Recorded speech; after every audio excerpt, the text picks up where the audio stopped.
L'autodidacte, pour moi, c'est un aventurier.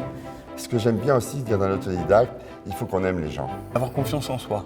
Volonté, motivation et rage de réussir. À 17 ans, j'ai appris l'exemple sera donné par tes actes et non par tes paroles. Transmettre aux autres sa fougue et son envie.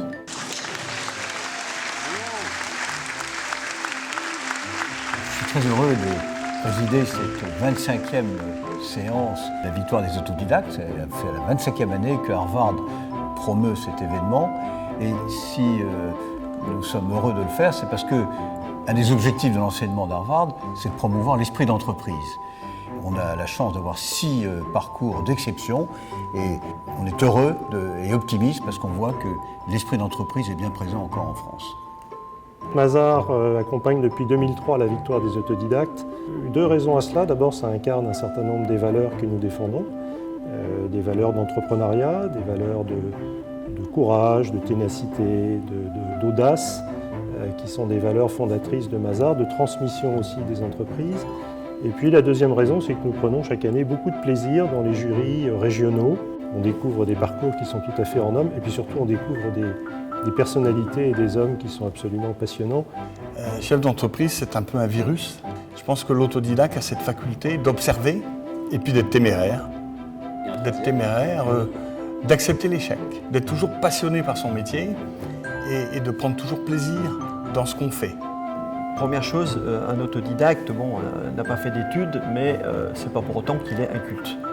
Donc il faut se mettre à niveau, rattraper ce qu'on n'a pas fait.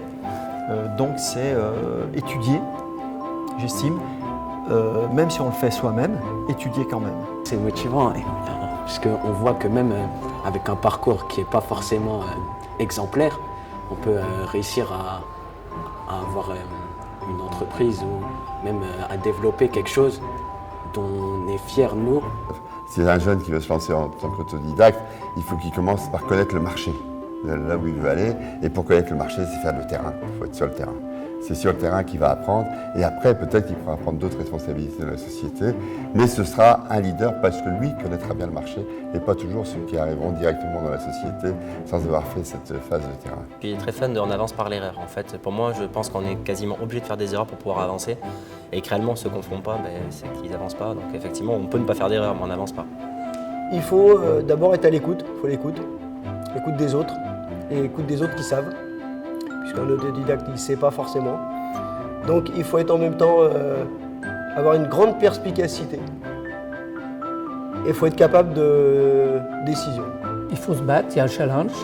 Et quand on arrive à quelque chose, on est heureux. Puis sans vouloir dire qu'on est un exemple, ça donne quand même confiance à des gens qui, pour des raisons dans la vie, qui sont des fois difficiles, peuvent avoir un parcours qui soit bon, réussi.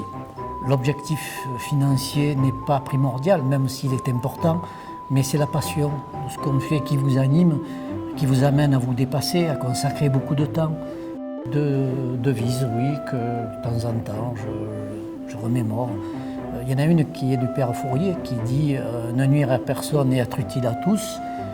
Et une de Saint François d'Assise qui dit que les paroles se taisent et que les actions parlent.